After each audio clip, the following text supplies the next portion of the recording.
కుమార్ కస్తూరి arts Ravikumar జీవన వేదం. పూర్వం వాళ్ళు చెప్పారు, మనిషికి నిల్వెల్ల విషయం అని. కరెక్టే. అంటే కొంచెం నేను డెవలప్ చేసి చెప్తాను, జాగ్రత్త వినండి. అన్నం ఉంది, అన్నం మామూలుగా గరిటతో వేసుకుంటే అది పొద్దుంటికి కూడా బాగుంటుంది, పొద్దున కూడా మామూలుగా తినవచ్చు. కానీ చెయ్యి పెట్టేస్తే నీరు కారిపోతుంది.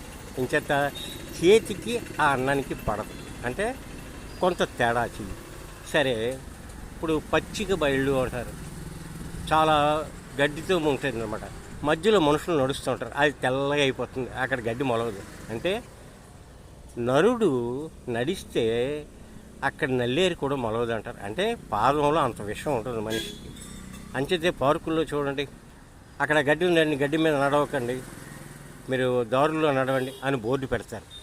అంటే గడ్డి మీద నడిస్తే అక్కడికి మళ్ళీ గడ్డి మొలవదు. సరే, ఆడవాళ్ళు ఏం చేస్తారంటే పచ్చళ్ళు చేసిన, ఆవకాయలు పెట్టినా చెయ్యి పెట్టద్దు అంటారు. గరిటె పెట్టుకున్నంత వరకు బాగా ఉంటుంది, ఇంకా అయిపోతుంది కదా అని చెయ్యి పెడితే అది పొద్దుంటికి వాసన వచ్చేస్తుంది ఆ ఆవకాయ అంతా. అంటే వాడి చేతిలో అంత విషయం ఉందన్నమాట. సరే, చిన్నపిల్లలు ఉంటారు, వాళ్ళకి తల్లులు అన్నం తినిపిస్తూ ఉంటారు, అన్నం తినిపిస్తారు. వాళ్ళు ఏంటంటే కొంచెం మనుషులకి కనపడకంటే తినిపిస్తూ ఉంటారు. ఏమంటే కొందరు కళ్ళు ఉంటాయి, ఆ కళ్ళు పడగానే ఏమవుతుందంటే ఆ పిల్ల ఏడవడం, విరోచనలు పట్టుకోవడం జరుగుతూ ఉంటుంది. అందరూ కాదు, 90 మంది శుభంగా ఉంటారు, శాస్త్రయుక్తంగా ఉంటారు, వాళ్ళ గురించి మాట్లాడుకోవడం.